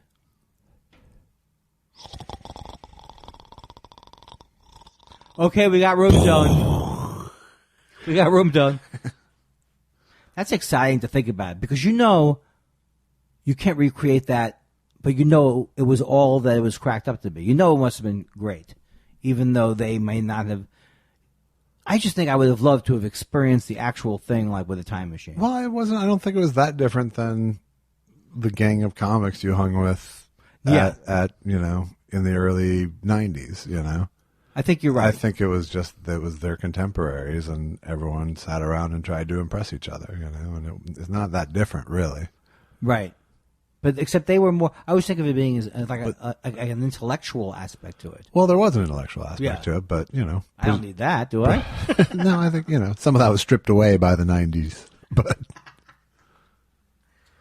well, also, the other person I'd like to hear about his life is Stan Laurel, because there was kind of a understanding. He wasn't broke at the end of his life. Did you ever heard that he was broke at the end of his life? And Johnny Carson went to visit him in an apartment in Santa Monica. Yeah. What it's more like is like he had a nice apartment in Santa Monica. Right. You know what I mean? I don't think he was completely. I don't think he wasn't destitute. I don't think he was. He may have been. He just wasn't living high in the Beverly Hills. But I love that whole image of being able to go visit him, or not like anybody, but like Johnny Carson hanging out. There was that time where you can see sometimes you'll see like old Mike Douglas clips or something, and you'll see like Mo Howard from the Three Stooges as an elderly man being interviewed. Or Alan. I bought a bass from a guy a couple of years ago, and he was talking about how he used to go out to the old the actors' retirement home. Yeah, motion picture retirement home. Right, and and he'd talk to Larry Fine all the time. Oh. And he was running around, and this was like in the 70s. Well, I think the bond between generations of people is like important. It's like I and this can sound terrible. I don't know how not to sound name droppy, but like when I've talked to Richard Lewis on the phone a couple of times, right. And it's like, and he's returned my calls, and it's that excitement. It's to have that excitement of someone to look up to and to bridge the gaps between the generations. I think is just always cool. Right, like you and me. That's sad. That the reason why that's sad is because it's true. We are a different generation. Stop calling me Grandpa when we go to Cantor's. And we don't go to Cantor's. We don't. I went to Brent's today. Ooh. Brent's is good. Oh, I was going to tell you something. When you're talking about 420, someone said about 420. I think everyone knows that I'm in the show I'm Dying up here, second of the season. I don't like to toot my own horn. A couple of times, though, in the script, I've flagged things that they had me do a line that says, I hate to push back. I don't want to push back on that. Right. They didn't say push back like that in the 70s. In the last script, they had 420. And I was wondering, I don't think people said 420, but it actually did start in 71. But I don't think a comic in L.A. would be using 420 or in 1975. Yeah, I don't think so either. And I want some kind of award for it. But really, the award that I want is I'm old enough to remember when the expressions were. Right. That's not a prize. If it was the 70s, the American Anachronism Society would come after you. But... By the way, I recommend this show to you, Josh. I'm not kidding. Normally, I'm recommend things and it's boring. The show Genius. It's about Albert Einstein. And Jeffrey Rush plays Einstein, but different people play him. It's based on the Walter Isaacson book. Yeah. And it's kind of frightening, some of it, when especially they go, oh, he's a buffoon. Hitler's a buffoon. What are you worried about him for? There were not so many parallels, but one of the things about Hitler was they didn't think he was going to be anything. Some people didn't. It'll blow over. And so I think that's similar to Trump. Yes. And that's not the only parallel. Well, no, there's tons of other parallels, but hasn't everybody until maybe recently been resistant to that? No, Hitler is like Harry Shearer wrote to me. He goes, I said like Trump's like Hitler. He goes, Hitler was sui generis, which I never had heard that. Sui generis. Yeah, sui generis. But now I don't agree with that.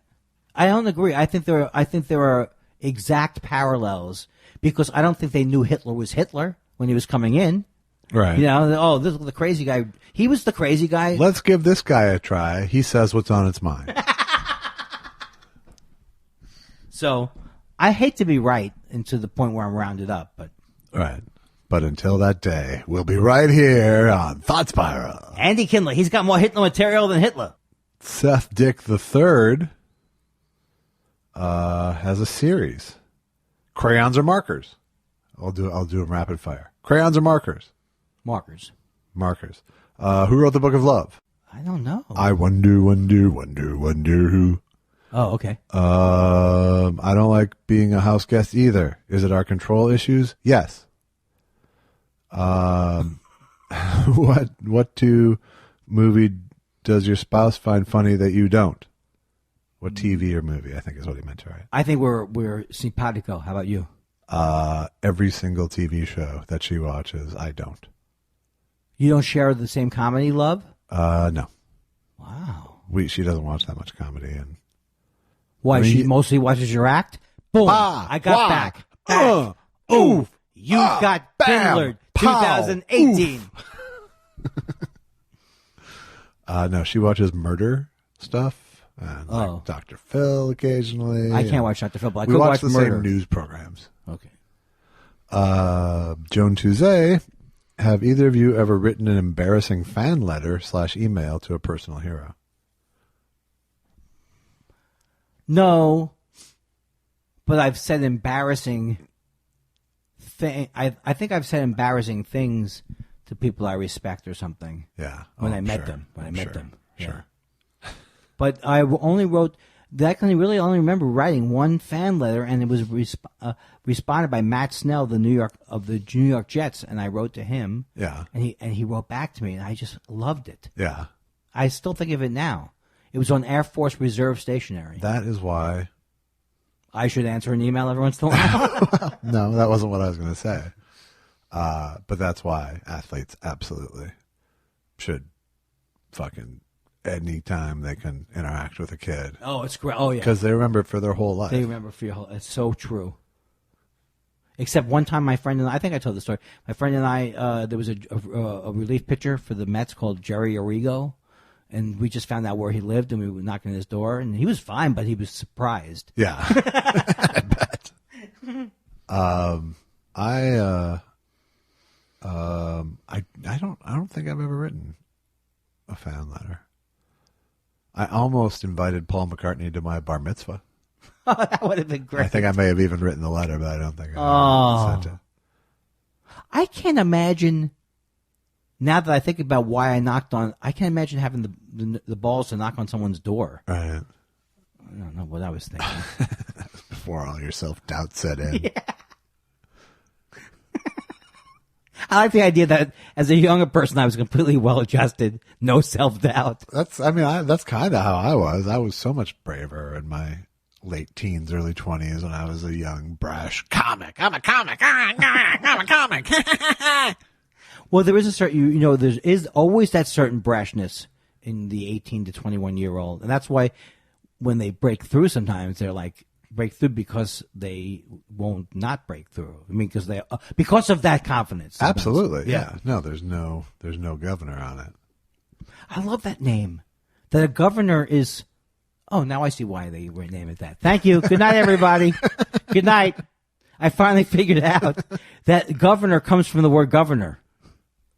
Right. It governs. But I always think of it as originally from a car or from a. Yes. A governor is on a car is what you can top out the speed with a governor. The governor governs how fast the engine can rev. Oh, so you know things selectively. I get it now. Yeah, exactly. You're just bored most of the time. I know you're a dick. Usman Khan says hello. Hi, Usman. He's a great guy. Is he? I hope it's. Sometimes I think someone, I don't know who who are they? Usman is a guy. I think he also likes. Does he like professional wrestling? Let me know, Usman. Hello. The show is great, and both of you guys are great. Any reason to be hopeful about the country and its direction? Don't sugarcoat it. Just trying to get a sense of how bad things really are.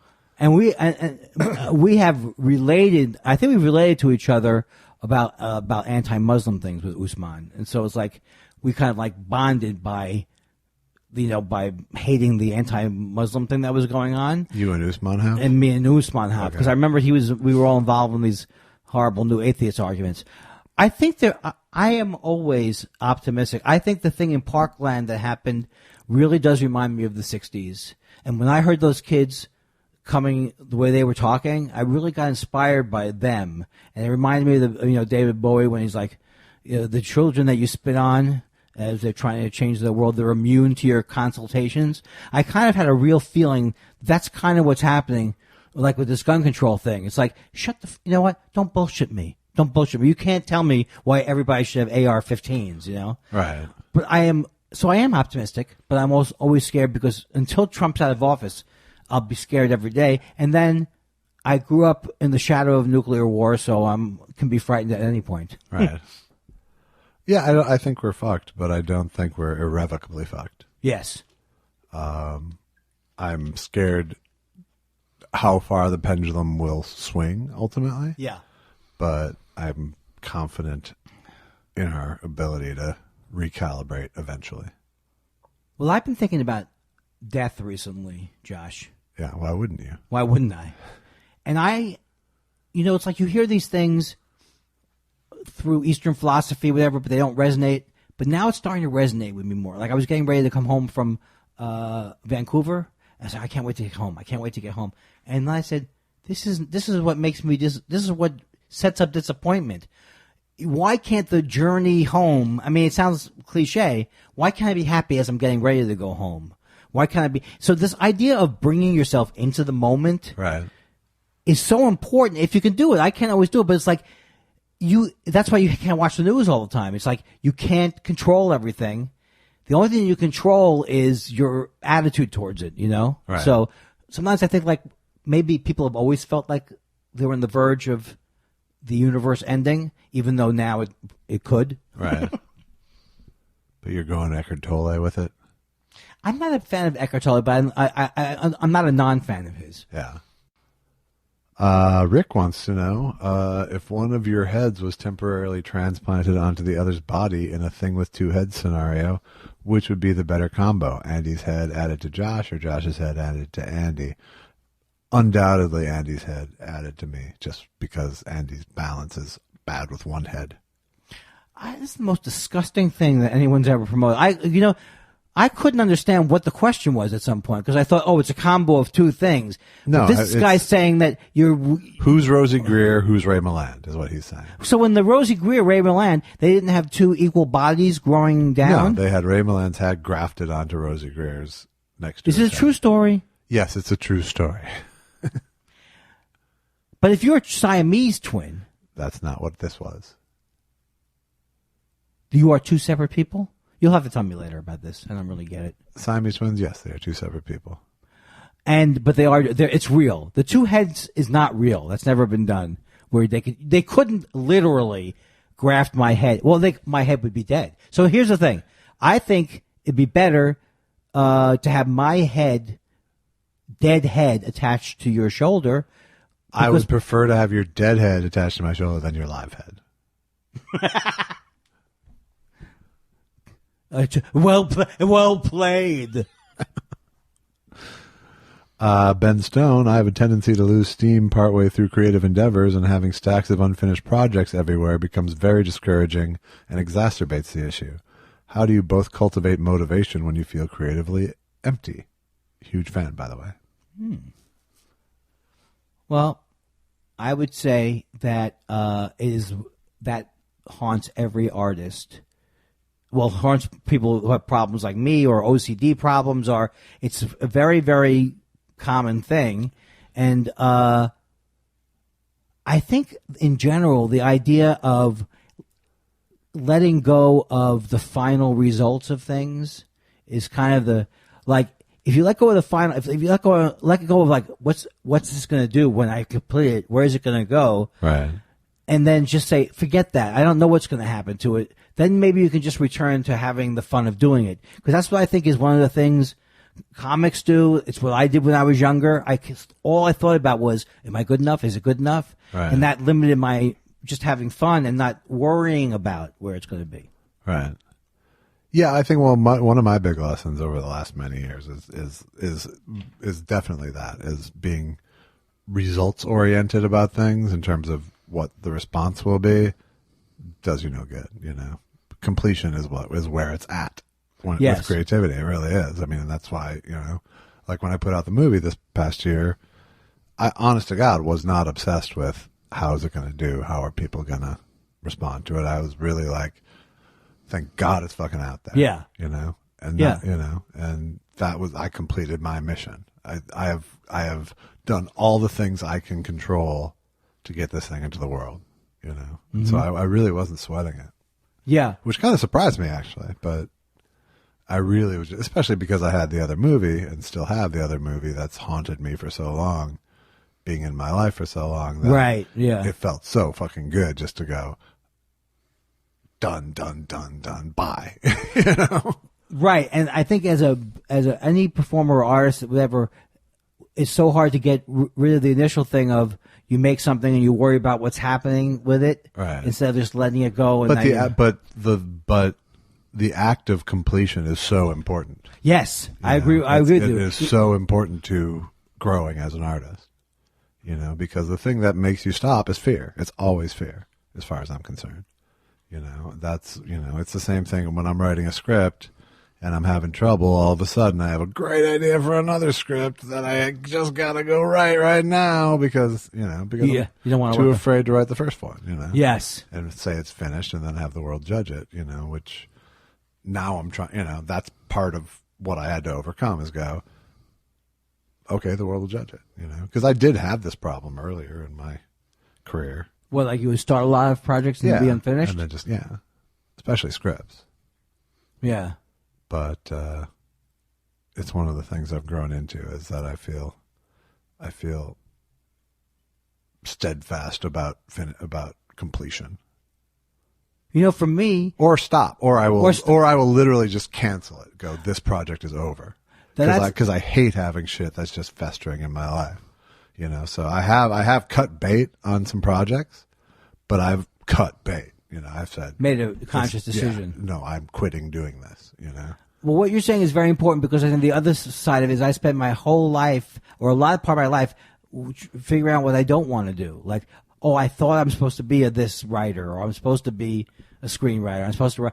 I don't think I'm a novelist, and I don't want to be a novelist now. Right. But you could make yourself try and write a novel. So sometimes it is like letting go of things that you think you want to do. Right.